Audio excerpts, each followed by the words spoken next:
Madame, Monsieur, bonsoir. Au menu de questions d'actu, les modalités d'exportation et d'importation de produits de cannabis légalisés. Les premières graines de cannabis importées par le Maroc sont arrivées à l'aéroport Mohamed V de Casablanca au lendemain de la circulaire émanant de l'administration des douanes qui comprend les conditions et les mesures visant à mettre en œuvre cette fameuse loi 1321 sur l'usage légal du cannabis. Petit rappel des faits, cette loi qui légalise donc la culture mais aussi l'utilisation du cannabis à des fins médicinales et industrielles a été approuvée le 15 juin 2021 par les deux chambres du Parlement, soit presque 2 ans, il y a presque 2 ans. Par ailleurs, et pour éviter tout amalgame, l'article 7 de cette loi prévoit, à l'exception des produits médicamenteux et pharmaceutiques, qu'il est interdit la fabrication de produits dont la teneur en THC dépasse le taux fixé par voie réglementaire qui est, rappelons-le, d'1%. Enfin, notez que début mars a eu lieu à Bebred l'inauguration de la première usine de cannabis à usage alimentaire et médicamenteux. Pour nous parler de cette industrie naissante, de son potentiel, de son écosystème et des conditions de sa réussite et à qui elle profitera réellement, je reçois aujourd'hui le président de l'association marocaine consultative d'utilisation du cannabis. Redouane Rabea, bonsoir. Merci pour l'invitation. Merci à vous de l'avoir accepté. Et se joint à nous depuis Casablanca, le pharmacien industriel et directeur général du laboratoire pharmaceutique Novo Pharma, Jawad Zarrad. Bonsoir. Bonsoir Madame Ehsan et merci pour votre invitation. Mais merci à vous de l'avoir accepté de répondre à nos questions et aux questions de beaucoup de personnes qui restent quand même en suspens que nous allons traiter donc dans cette émission. Alors, il se trouve que cette émission se tient à la veille du Salon international de l'agriculture au Maroc. Alors un mot, Redouane Rabea, sur la production et sur la culture du cannabis en tant que, aujourd'hui il est vrai, en tant que produit agricole, made in Maroc, et qui est aujourd'hui destiné à un usage légal via les médicaments ou l'industrie. Absolument, donc là c'est maintenant c'est une réalité, on passe à la phase vraiment réelle, c'est le rêve qui se concrétise, et ben c'est les graines, les nouvelles graines, les premières graines viennent au Maroc, et ça c'est le commencement d'une phase qui est légale, qu'on veut dire légalisation, et licite, et donc là c'est un travail en derrière qui a demandé beaucoup d'efforts, et là, mais là il nous reste beaucoup de choses à faire. C'est un début. On va apprendre de ce début-là les choses qui normalement, pour avoir une bonne pratique, une bonne culture, et à toutes les étapes depuis la culture, parce que je sais très bien, on va commencer la culture et les graines, mais on n'aura pas cette production attendue, parce qu'il y a une agriculture qui est traditionnelle, donc on doit changer notre contexte. Qui est basé sur des pesticides, oui, n'est-ce pas? Pesticides, sur l'eau, l'irrigation, la qualité de l'eau, la terre, l'atmosphère, tout. Nous sommes dans une phase, il faut vers un état des lieux, et j'en sais très bien. Et d'où l'intérêt il faut progresser, il faut moderniser, il faut actualiser nos agriculteurs. Et aussi, ceci passera d'une part, et on passera aussi bien comment l'extraction, dans les bonnes manières. Il y a une usine qui vient d'ouvrir, mais il faut les bons standards et les bons tests, et arrivons aussi aux produits pharmaceutiques. Mais elle est certifiée, cette usine, on est d'accord. Elle est certifiée, produit à base de cannabis bio. Oui, bio. Mais ça demande quel cannabis on va utiliser. Parce que ce cannabis qu'on va utiliser pour qu'il soit médical, entre guillemets, ou bien quelque chose. Donc il faut respecter un standard. Et d'où j'espère, de tout mon cœur, de commencer en respectant des standards et la plante, qu'elle soit vraiment une plante bio, moins d'insecticides, parce qu'il doit être safe pour le patient, pour les citoyens. Et ceci, notre intérêt, notre but, c'est de veiller à ce qu'on accompagne tous ces corps pour essayer d'avoir la bonne pratique. Redouane Rabea, alors, oui. Avant qu'on parle vraiment en détail de ces graines, oui. Vous avez parlé des agriculteurs, ils sont combien aujourd'hui? Parce que les chiffres, il y a débat sur les chiffres. On parle d'une centaine de milliers d'agriculteurs aujourd'hui de cannabis au Maroc. Vu qu'il y a 150 000 hectares, nous avons au Maroc. Donc ça ne m'étonne pas qu'il y aura beaucoup d'agriculteurs. Donc il y a pas mal. Là, maintenant, c'est le congrès, c'est les coopératives. On peut facilement parler de coopératives qui rassemblent. Ils n'ont pas été recensés dans le cadre de la préparation justement de cet écosystème agricole et industriel. Ce n'est pas facile, c'est un début, mais il y a quand même des coopératives et le commencement toujours se fait par une petite minorité, parce qu'à vrai dire, ni l'ANRAC, ni PAMA, ni tout le monde ne peut pas cerner tout un coup tous les agriculteurs. Il y a un commencement, il faut commencer par les bonnes coopératives, les gens donc, qui ont donc un certain potentiel pour essayer de donner un exemple. Et une année après une année, on peut progresser jusqu'à avoir tous les agriculteurs dans le... On en a combien aujourd'hui qui adhèrent au projet?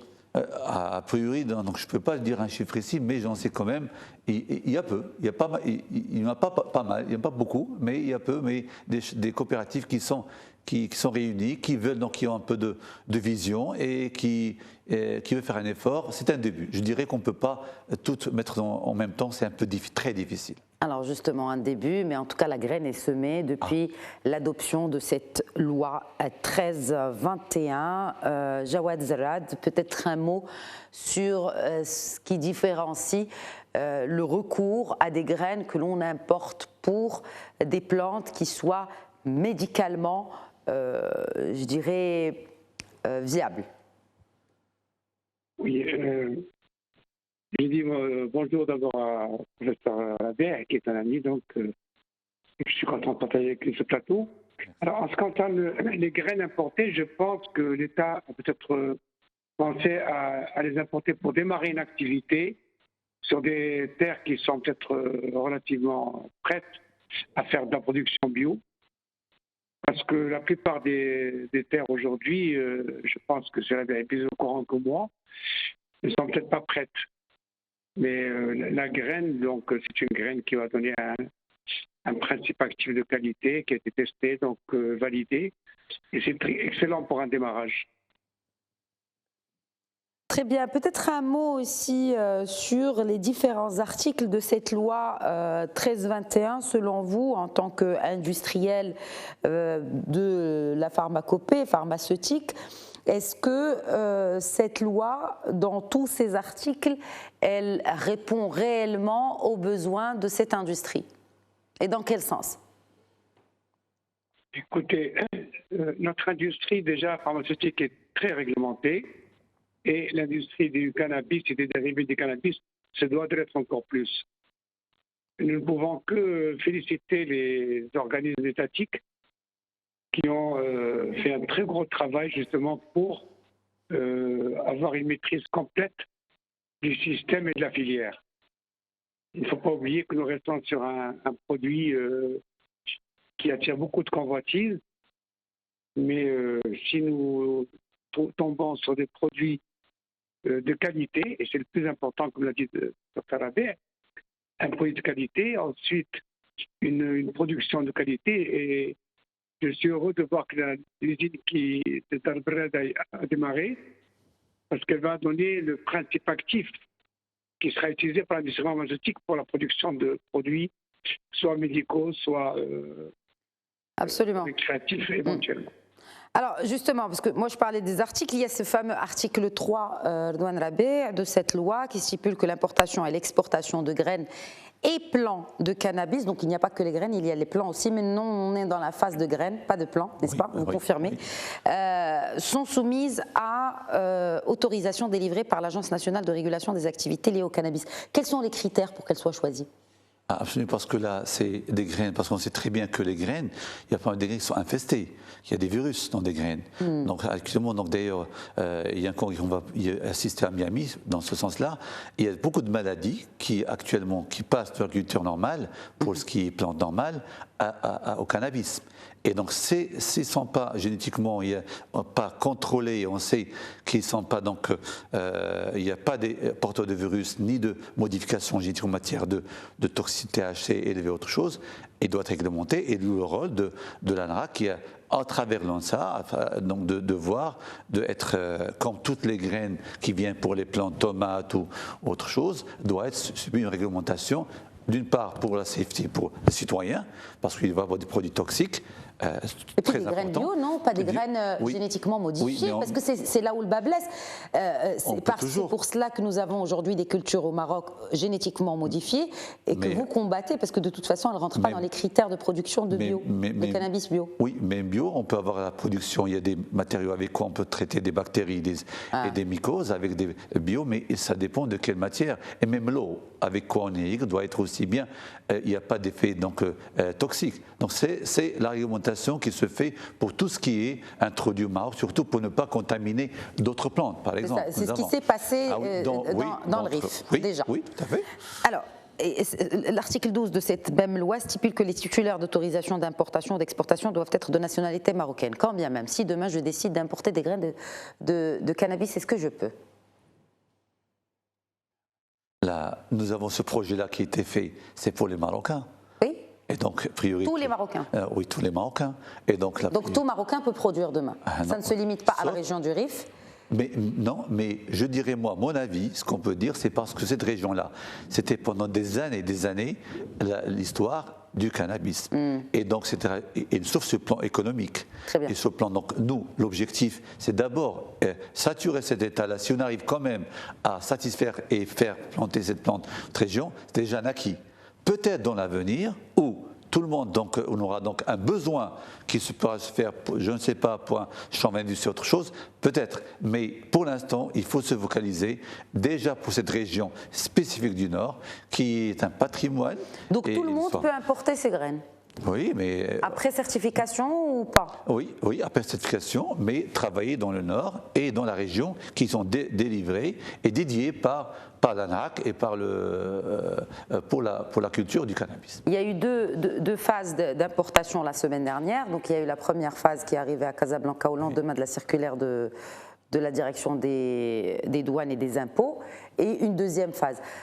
On parle de combien d'hectares de production qui correspondent à cette première importation de graines? Il n'y a pas beaucoup, parce que la demande était, pour l'instant, le début, j'ai dit, c'est des coopératives sans peu. Mais je félicite d'abord l'ANRAC parce que c'est un temps record. Pour avoir des graines, il faut attendre normalement 2 ans. Pour la procédure les procédures normales pour une graine normale, pour un produit. Mais spécialement pour le code du cannabis, et pour ne pas retarder ce projet-là, ça a été une dérogation de faire rapidement. Vous savez, en juin, on a sauté en mars, et les graines sont entrées là. C'est un effort qu'on peut non louable. Donc, pour l'ANRAC qui a fait ça, c'était exception. Donc, c'est inédit parce qu'il faut, comme elle a dit, on a mis là, donc c'est pour démarrer, le démarrage qui est important, et ce n'est que dans les années suivantes qu'on peut avoir une demande importante de graines, et peut-être notre graine, dans 2 ans, nos graines marocaines seront donc bien utilisées par tous les Marocains. Très bien. Alors, une petite question sur... je veux rester aussi sur cette loi, n'est-ce pas, Jawad Zerad, l'article 17, en ce qui concerne l'interdiction de fabriquer des produits dont la teneur en THC, rappelons que le THC, c'est cette matière se trouvant dans le cannabis, dépasse le niveau fixé par le règlement, donc à 100 ou là 1%. Que signifie le 1% de teneur en THC dans un produit, et pourquoi il ne doit pas être dépassé? Écoutez, si nous voulons rester dans l'usage médical, il faut qu'on reste à un taux qui permette un usage médical. Dès qu'on dépasse ce taux-là, on va dans d'autres usages, et on va aussi avoir des risques aussi peut-être d'accoutumance ou d'effets du cannabis en tant que plante un petit peu, entre guillemets, stupéfiante.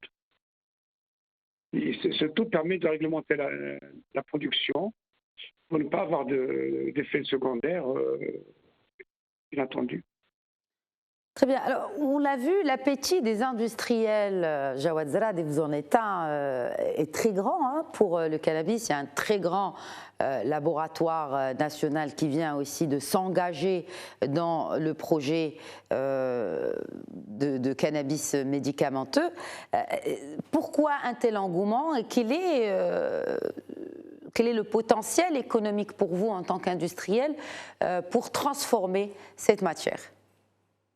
Alors, écoutez, il faut faire la part des choses. Le grand laboratoire qui s'intéresse au cannabis est un laboratoire marocain qui se positionne en tant que laboratoire marocain, qui veut être le premier à rentrer dans ce domaine. C'est bien.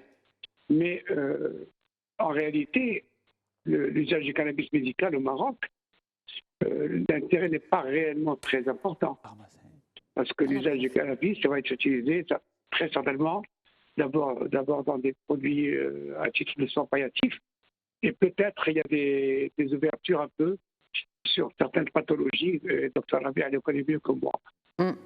Mais le réel intérêt, moi j'ai été contacté à plusieurs reprises par des laboratoires étrangers, et canadiens en particulier, le réel intérêt pour les produits dérivés à usage récréatif, la confiserie, tout ce qui est food, pour l'export en Europe, parce que il y a beaucoup d'industries au Canada, par exemple, qui veulent avoir une base de fabrication au Maroc de leurs produits dérivés, mais pas pour le Maroc, parce que c'est un tout petit marché, mais surtout pour l'Europe.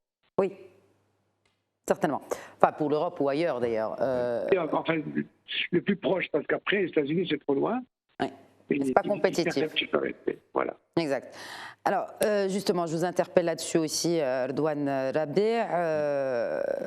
Quelles sont aujourd'hui les parties ou les chaînons de cette chaîne de valeur qui sont existants? Donc, on a la loi, nous en avons parlé. Oui. Nous avons importé la première salve de graines. J'imagine que d'autres suivront. Oui. La prochaine étape, et quels sont les chaînons? D'abord, parlons des chaînons qui existent déjà, les chaînons existants. C'est la production. Maintenant, on passera donc là, c'est les graines. La production. Pourquoi? Parce que là, les graines sont venir, on est dans 3 mois, en août-septembre, on aura la première récolte. Les sites. Les sites, ça dépend des régions, un peu c'est un peu tard, parce qu'il fait froid. Chez on peut-être c'est en premier la récolte en août. Et donc là, ça fera la première récolte. Et là, nous avons premier produit des sites. Et là, il y aura un testing, un laboratoire testing, voir comment ils sont, parce que la plante s'adapte à l'environnement. Donc, parce qu'à 1 kilomètre d'une région à l'autre, on aura une plante différente de l'autre. Parce que l'eau, l'atmosphère, tout change. On aura d'abord un testing qui sera fait par un laboratoire, et devant un laboratoire qui va tester tout ça. Et à ce moment-là, on va évaluer nos produits et seront utilisés, comme l'a dit mon ami, pour l'industrie pharmaceutique, cosmétique, agroalimentaire, pas mal. Donc, tout ceci. Et donc, ceci, ça fera être. Nous sommes tous maintenant en suspense.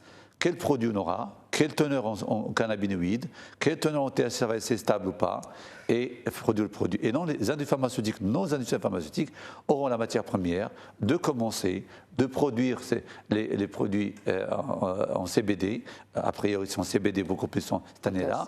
Et qu'on peut traiter nos malades, nos patients dont un besoin qui est très très important, un besoin de patients qui doit être traité par ce produit-là. Et donc c'est les pathologies, ces fameuses pathologies qu'a évoqué Jawad tout à l'heure. Il n'y a pas de limite, je dirais moi, il n'y a pas de limite. Depuis la géatrie, depuis notre côté Parkinson résistant, l'épilepsie, l'autisme, les maladies inflammatoires, les douleurs chroniques, les maladies génératives, tout ce qu'on peut imaginer que la science actuellement n'a pas pu traiter, je dirais, on ne traite pas tout venant, mais après traitement médical, connu, validé, échec, et on passe au cannabis, et ça donne des très bons résultats. Alors, ça donne de très bons résultats, c'est très bien. Comment? Avec moins d'effets secondaires. Avec moins d'effets secondaires. Justement, c'est ça l'avantage. Comment, alors, donc on a parlé des chaînons, comment, alors du coup, combler le manque? C'est-à-dire dans la chaîne de production aujourd'hui, quels sont les chaînons manquants? Il n'y en a pas. Pour produire? Pour produire et puis transformer et j'en passe. Je dirais que tout manque. Il y a un manque important. Eh ben voilà, parlons-en. Il y a un manque important parce que d'une part sur la formation d'élèves, on ne sont pas habitués à produire dans le côté comme ça se fait dans des pays qui nous précèdent, comme Canada et Israël, États-Unis. Donc nous sommes en début, mais non, c'est pas sur la vraie production, c'est pas la production qui est traditionnelle. Et d'autre part, même le matériel, quelle technique utilise d'extraction, on diffère. Et d'autre part, même sur le côté pharmaceutique, ils savent très bien parce que rien que pour tester la teneur maintenant en CBD, en THC, on trouve des fois avoir des témoins, des affaires importantes. Donc là, et la formation. Et dans ce sens-là, je profiterai de dire une chose, c'est qu'on a organisé le 12 au 27 mai Donc, une commission qui va être formée aux États-Unis, dans la plus grande formation universitaire en cannabis médical, pour des agriculteurs, des pharmaciens, des médecins, des industriels, sont formés par certifiés selon les normes, pendant une formation d'une semaine, pour essayer de revenir au Maroc et passer de ce savoir-là à nos amis agriculteurs, médecins, pharmaciens, selon les normes internationales. L'association. Donc l'association marocaine consultative d'utilisation du cannabis que vous présidez, Redouane Rabeh. On a fait un partenariat avec CanMed, qui est le plus haut sommet scientifique au monde. Il y a Machoulam qui préside ça et Tabrousseau. C'est les meilleurs du monde au cannabis. Il y a des agriculteurs qui enseignent, des chercheurs en génotype, en graines, des lab tests, laboratoires, des médecins pour la gériatrie, la pédiatrie, des nurses, des infirmières. Comment former les infirmières en cannabis différent d'infirmières normales. C'est tout à fait différent, une formation spéciale. Et nous sommes formés pour donner les standards et pour accélérer et pour gagner du temps, comme vous avez dit, pour la chaîne. Donc, outre l'élément humain, quels sont les autres éléments manquants dans cette chaîne de valeur de cannabis légal? Bien sûr, dans ce sens-là, quand on sait avec quoi travailler pour produire bien, et c'est avec ça que les connaissances un peu récentes, modernes, ça permet de résoudre le problème. Pour les techniques matérielles, c'est rien du tout, c'est comme de l'agriculture, mais un peu différent, si vous dire. Un mot, Jawad Zerad, sur l'écosystème de production de cannabis à usage licite au Maroc. Alors, justement, j'attendais que Dr Abassis, parce que une fois, pour compléter les jalons requis, une fois que nous aurons la première production de CBD, THC, donc nous allons pouvoir démarrer un petit peu en laboratoire, pour les gens qui le veulent, des essais galéniques pour mettre la mise en forme, voir un petit peu la quantité de principes actifs, comment exploiter. Et ça demande 5 à 6 mois d'essais. Ensuite, démarrer le travail pour le dépôt du dossier au niveau du ministère. Et là encore, après, nous avons aussi une petite attente de la part du ministère. Est-ce que ces produits-là pourront ou pas être produits dans une usine conventionnelle? Il y aura peut-être besoin d'avoir des unités spécifiques pour la production de produits à base de cannabis.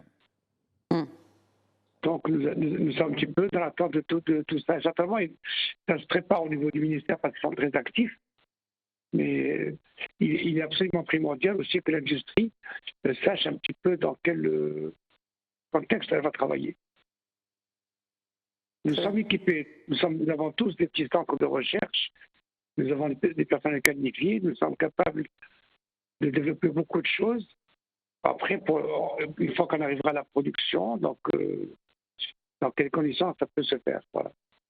Alors, dans quelles conditions elle peut se faire et aussi dans quelle localisation, j'ai envie de dire, dans quelle géolocalisation elles vont se faire? Parce que quand on parle d'une industrie, il ne s'agit pas que de produire. Nous sommes obligés, nous sommes obligés un petit peu de rester. Autant il est important que l'extraction se fasse sur place, autant il est impensable pour un laboratoire en cycle de déplacer une industrie dans le nord. Est-ce que parce que le potentiel ne le permet pas? Parce qu'on parle ici d'un gros potentiel à l'export. Est-ce que l'investissement, ça ne mérite pas la chandelle finalement d'investir pour ériger des installations de production, de transformation, sur place? Je dis cela parce qu'il y a effectivement, si on va parler d'un écosystème, pour qu'il y ait aussi, pour que cela puisse profiter aux populations locales doublement, non seulement pour les producteurs, pour les agriculteurs que l'on dénombre, que l'on estime à quelques 100 à 150 000, mais aussi à d'autres jeunes de la région. Et c'est ainsi qu'on désenclave telle ou telle région. Très honnêtement, l'écosystème c'est OK, mais l'industrie peut travailler sur place. Nous avons tous des terrains de réserve, nous avons un petit peu de placement. Et puis il y a aussi le personnel. Vous savez, déplacer un laboratoire ou bien construire un nouveau laboratoire dans une zone où il n'y a pas de gens formés, c'est une mission pratiquement impossible parce que nos cadres, nos pharmaciens, nos techniciens, on les a formés, ils sont là sous la main. Aller déplacer tout ce monde-là, ça aura un coût énorme. C'est logique. Et je tiens aussi à féliciter le Dr Rabière pour l'étape de formation parce que tous ces produits, c'est des produits nouveaux. Il est absolument indispensable de vulgariser un peu un certain nombre de choses par la formation, par des noyaux, qui vont ensuite un petit peu développer tout ça sur le retour au Maroc. C'est une excellente chose. Très bien.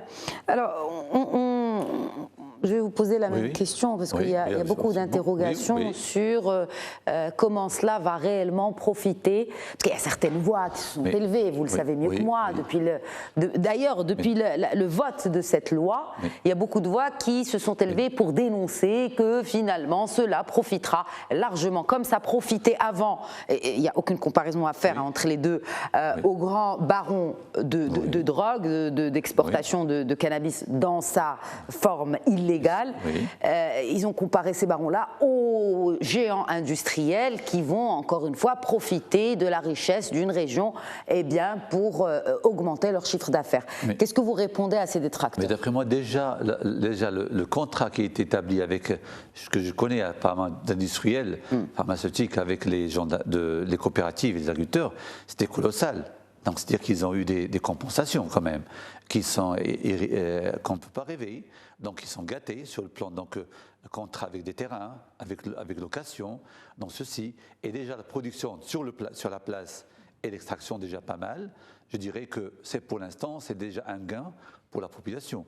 Mais je ne dirais pas, je ne ferai pas la porte, comme quoi dans l'avenir, de faire des unités ponctuelles, au moins éparpillées sur 3 points dans le nord, pour essayer de construire. Je dirais, sur le cosmétique, sur l'agroalimentaire, c'est faisable, comme l'a dit mon ami, mais sur le côté pharmaceutique, nous avons des grandes pharmacies qui ont investi des milliards d'argent à Casablanca ou bien ailleurs, et donc pour la production d'un produit de qualité, ça va pas, je dirais, ça va pas retentir le fait de le faire à Casa ou de le faire à Chaoun ou bien à Hossima, parce que la plus grande partie, c'est d'abord la culture qui était faite là-bas, il y a beaucoup, le magasinage, il y a la transformation, il y a pas mal, donc on dirait 70% des choses étaient faites là-bas. Donc, et la population a été aussi bien récompensée.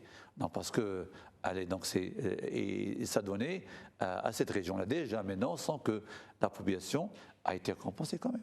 A été compensée. Oui, est-ce que vous pensez que cela compenserait aussi l'usage illicite, c'est-à-dire les revenus de l'usage illicite pour la région? Et là, je dirais une chose, ma théorie beaucoup plus, c'est ce côté, il faut essayer de promouvoir, et ces gens qui vont investir dans ceci, essayer de promouvoir la région par des investissements. Je dirais un exemple aussi, des hôtelleries, du tourisme médical, construire pas mal de choses, des régions bananières, oui, pourquoi pas, donc des centres de thalasso, autre chose, donc qui rentrent dans le cadre de cannabis médical pas mal, des centres de Parkinson ou des trucs comme ça va valoriser la région. Là, ils peuvent, un retour qui peut être fait à la région, faire travailler les gens de la population. Et je dirais une chose, les gens, c'est les enfants et les futurs de cette région-là, les introduire dans des formations, dans l'industrie. C'est prévu dans les discussions avec les départements concernés? Oui, dans l'industrie pharmaceutique, dans les industries, donc la culture moderne. Ils ont leurs enfants qu'ils ont étudiés ailleurs, la plus souvent, donc ils sont formés sur ce sens-là. Ils peuvent donc, et avec un diplôme, avec une formation, ils peuvent intégrer et même faire leur structure dans l'avenir. Un enfant, un pharmacien, d'un enfant du Nord, bien médecin pourra faire aussi bien dans sa région, défendre et faire aussi son projet là. Mais déjà, je dirais qu'il y a un point positif pour le côté illicite. Je pense que ça va rester un petit peu parce que. Vous pensez que les barons se laisseraient faire? Non, mais il y a une diminution importante parce que même au Canada, aux États-Unis jusqu'à maintenant, il y a une partie qui reste, mais quand même, il devient minime. Selon les estimations, c'était relayé en 2021, les cultivateurs ne recevraient que 4% du chiffre d'affaires du circuit illégal. Oui, mais là, ils reçoivent beaucoup plus. Non, là, c'est tentation. Quand j'ai parlé avec certains agriculteurs... Sur le marché légal, les estimations annoncées officiellement étaient de 12% sur le marché légal. Non, là, beaucoup plus. Je dirais beaucoup plus. Mais ça, c'était il y a 2 ans.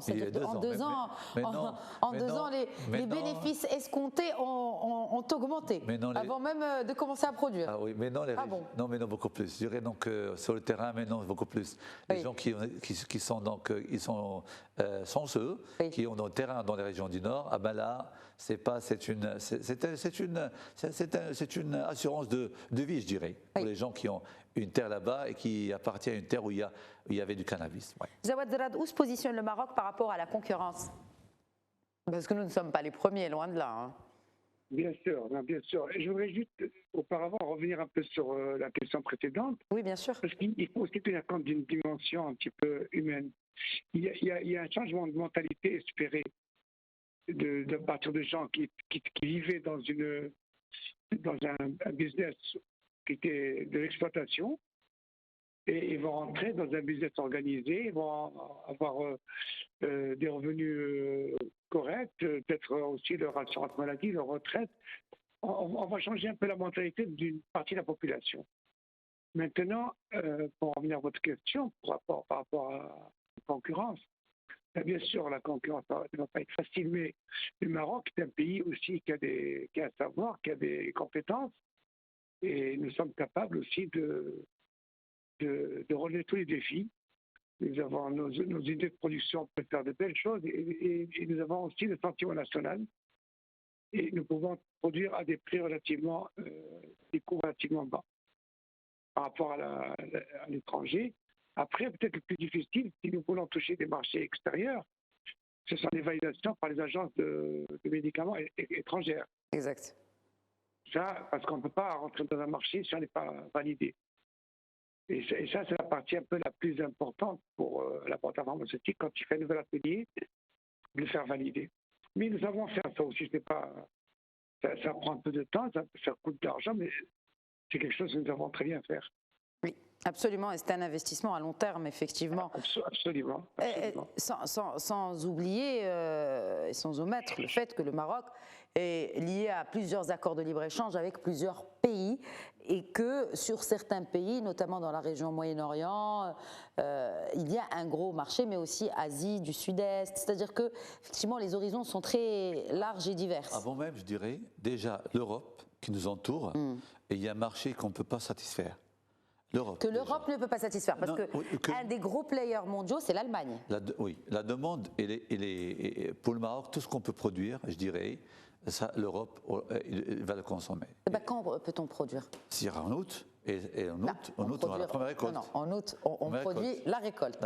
Mais quand peut-on produire? C'est-à-dire, est-ce qu'il y a une échéance sur le premier médicament made in Maroc à base de cannabis made in Maroc? Nos industriels peuvent le faire dans les 2 mois, 3 mois, dans novembre, décembre, on aura ce produit-là. Pas besoin de brevets internationaux, comment ça se passe? Mais le problème, c'est au niveau de ce qui est spécial en matière de cannabis, c'est que, je dirais, chaque région peut avoir un brevet.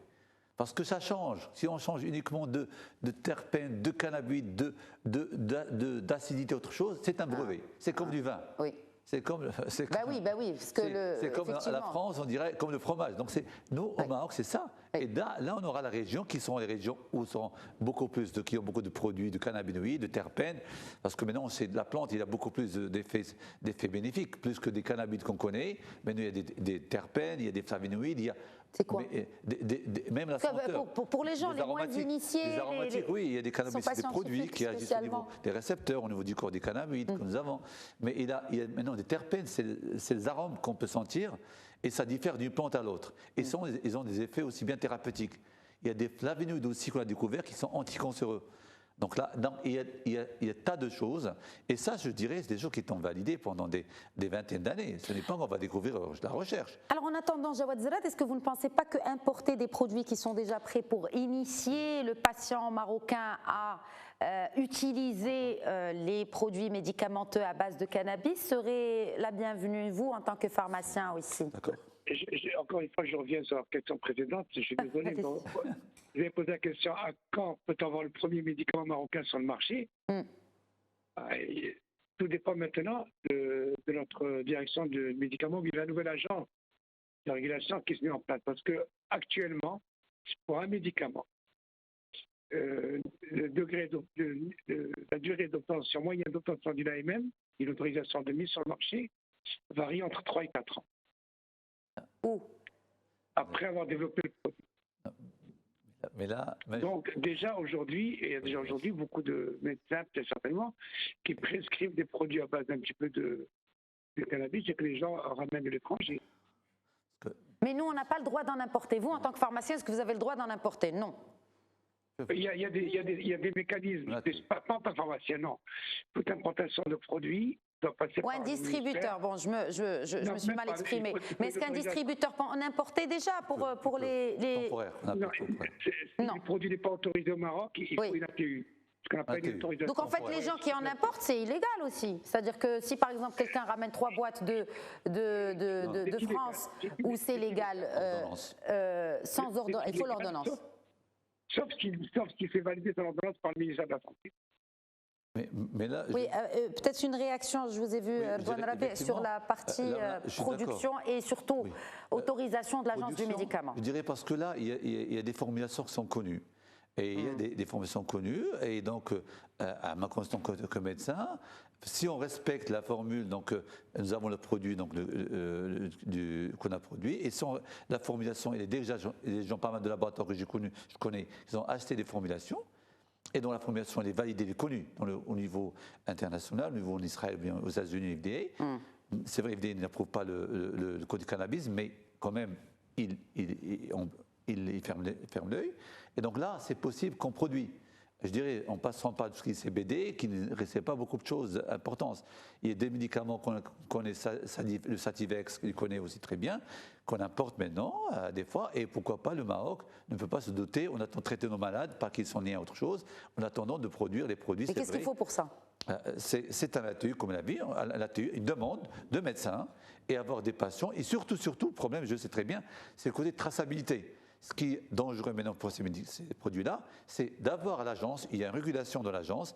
On a proposé à l'agence un système de régulation de médicaments, comme ça se fait en Israël. C'est que la traçabilité du produit, et on peut importer le produit à travers nos industriels, un produit pour l'instant, le temps de le former pour des pathologies qu'on n'arrive pas à traiter. Et la traçabilité, si on prescrit... Mais c'est prévu dans la loi d'importer des produits déjà prêts ou là? Médicaments, oui, c'est des médicaments. C'est des médicaments. On attendait l'agence, nos produits, pour qu'ils soient licites, la production doit être licite. Mais on peut ramener des produits synthétiques qui sont comme du cannabis, qu'on peut traiter des patients, on peut pour l'instant démarrer. Mais c'est prévu, pourquoi pas? Parce qu'il y a des patients maintenant qui, avec ordonnance, un neurologue qui prescrit, on ne veut pas laisser le patient mourir et souffrir alors qu'un produit existe. Mais, comme elle a dit, temporaire. C'est par autorisation, par industriel, et c'est tracé et noté au niveau de l'agence. Oui, mais vous connaissez la traçabilité, ça. On ne peut pas démarrer les médicaments. Il y a les lenteurs administratives et le temps d'avoir. On a des médicaments de cancer qu'on fait la même chose pour ATU. On a l'habitude de faire ça. Ils les ramènent. Et ils sont très connus par le nombre d'importations et à qui a été adressé, à qui a été consommé. Mais pour le cannabis, c'est un nouveau concept maintenant qu'il faut l'adapter à l'agence qui va normalement... qui doit s'occuper, une partie qui doit s'occuper du médicament, et cette partie qui régule les médicaments va autoriser ou non ce produit-là, qu'il soit décerné, importé ou pas.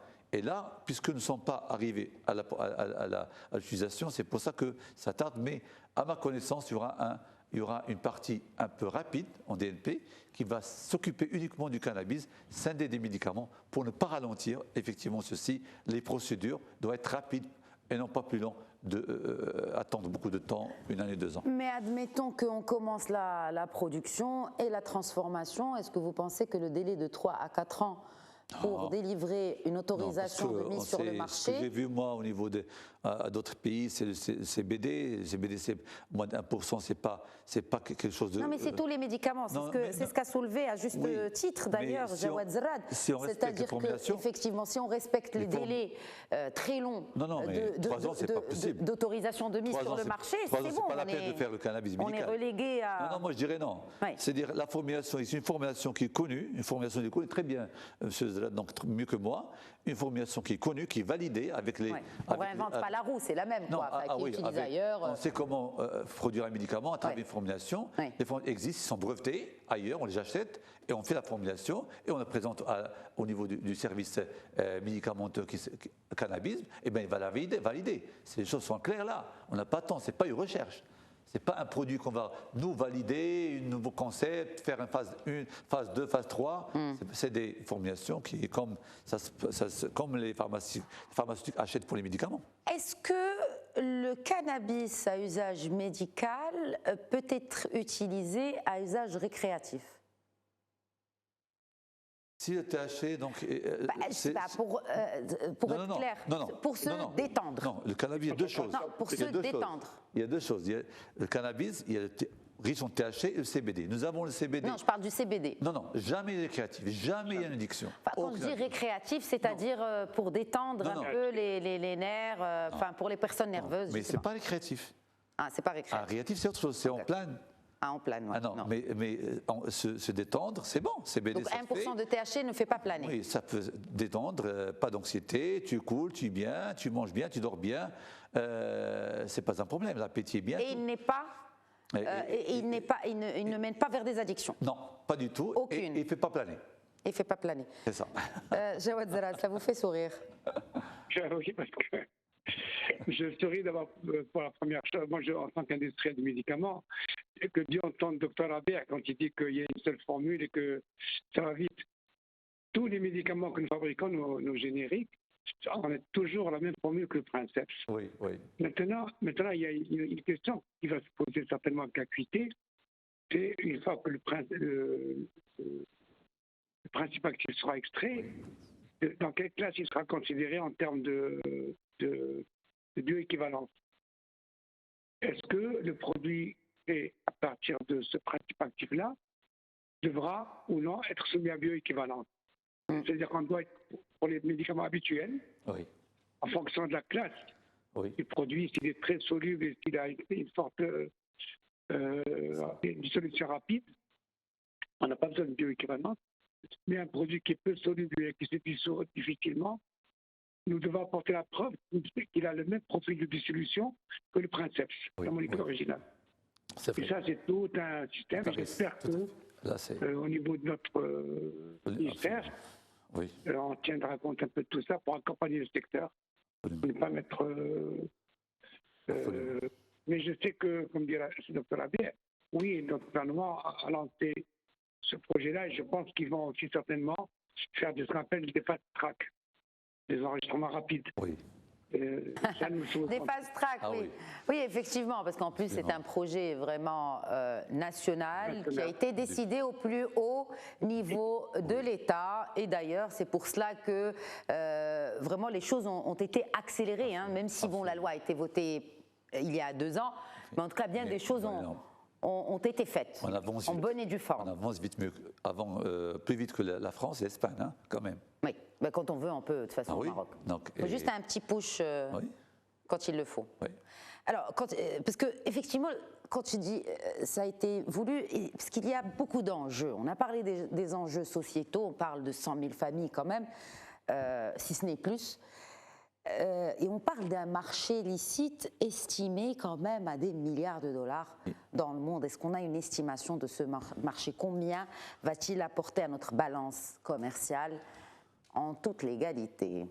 Ce qui était étonnant, c'est que quand on voit les gens étrangers, les Américains, qui ont étudié nos marchés et nos prévisions des gains, ça, ce qui dit, ça c'est vrai, nous avons une fortune.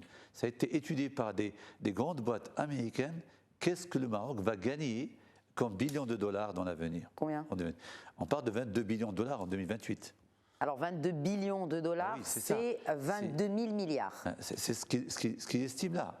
Et donc là, quand on commence tout le monde veut parce que là, c'est la marque, je dirais, c'est la marque, c'est le climat spécial du Maroc, c'est la plante aussi qui est spéciale. Ne parlons pas c'est tout en visant la Bildia qui va apparaître dans les 2 ans. Tout ça, c'est des choses qui vont aller rapidement après 2 ans. Combien de Bildia il y a aujourd'hui au Maroc? On ne sait pas. Vous dites qu'il va apparaître dans 2 ans. Dans 2 ans, parce que c'est en 2 ans qu'on va. Quand je dis la Bildia, c'est ce qui est appelé bio. Oui, non, la Bildia, c'est une Bildia, pas bio, mais c'est d'origine marocaine, il faut dire, qui n'a pas été transformée couplée et mixée, ou bien qu'on peut dire qui était par l'espagnol. Il y a combien de Bildia aujourd'hui au Maroc? Il y a une seule, la Bildia. Non, quand je veux dire, pardon, excusez-moi, je me suis mal exprimée peut-être. Il y a combien de superficie de Bildia qui est en pourcentage, en ratio? On ne peut pas dire, mais ça reste dans les régions, certaines régions agriculteurs qui ont pu conserver ceci, parce que la Bildia n'est pas récréative beaucoup plus. C'est pour ça que les gens parlent au récréatif. Donc c'est minoritaire, vous êtes d'accord? Oui, minoritaire. Et les gens, heureusement, c'est un gens pu récolter et garder les graines et pérenniser. Et l'INRA est en train d'étudier ça avec eux dans la recherche pour génotyper et breveter breveter marocaine. C'est comme c'était fait pour la Mais Ghanie. pourquoi on importe des graines du coup? Est-ce que les graines qui sont importées, parce qu'elle n'est pas prête, elle n'est pas suffisante. D'accord. Alors les graines peuvent être importées de Suisse, d'Uruguay, d'Hongrie, d'Italie, des États-Unis, de Bulgarie. Suisse, des États-Unis, oui, tout à fait. Tout ça a été fait. Oui. Tous les graines, on va voir tous les graines cette année. Mais elles ne risquent pas de se mixer avec la Belgique. Enfin, non, ça ne risque pas, mais les gens, déjà, là, c'est le patrimoine. Et là, je dirais que j'appelle aux gens, c'est vraiment l'or pour le Maroc, et c'est ce qui n'existe pas ailleurs dans le monde. Avoir une plante qui naît à 2500 d'altitude près de la mer, eh ben, c'est pas comme quand tu l'as fait dans un box. Au nord, ou bien à Paris, ou bien sur les métros à Londres. Donc ça, c'est pas la même chose. L'odeur est différente. Et là, je vous dis, c'est pas que je suis un expert pour ça, mais j'ai vu des gens qui sont venus, des Américains et des professeurs en agriculture, qui ont visité la région de Chaouen, de Ktama par exemple, et ils ont vu pour eux, ils n'ont jamais vu une plante dans le monde comme notre plante. Donc, et là ça m'a vraiment réconforté, moi, de dire, tiens, il y a un trésor ici. Il y a un trésor humain aussi, il faut juste effectivement... Plante, ils ont vu, ils ont senti, ils ont dit, c'est nulle part dans le monde, la plante qui existe au Maroc. Je veux le dire. Oui. Pourvu qu'elle soit ressuscitée, parce qu'elle était en train de... et ça m'a pas... Elle était en voie d'extinction, c'est-à-dire.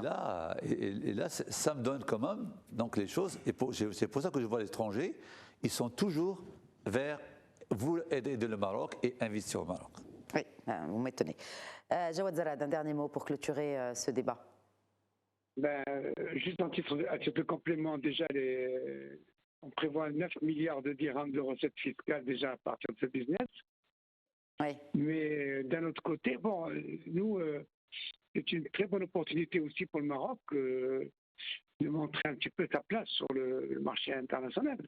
Nous avons aujourd'hui une industrie pharmaceutique qui est une industrie d'excellence.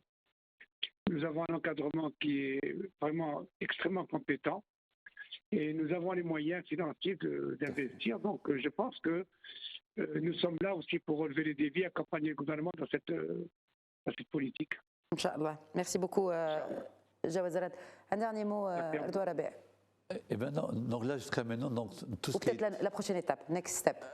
En quelques mots. La prochaine étape, c'est que j'insisterai que essayer d'être actualisé, de moderniser, de ne pas perdre du temps, parce que prendre les choses qui ont bien réussi ailleurs, nous avons une opportunité qui est exceptionnelle pour gagner du temps, et nous sommes sûrs déjà, on est rassuré que déjà l'entourage, l'Espagne, la France, on les avance de loin.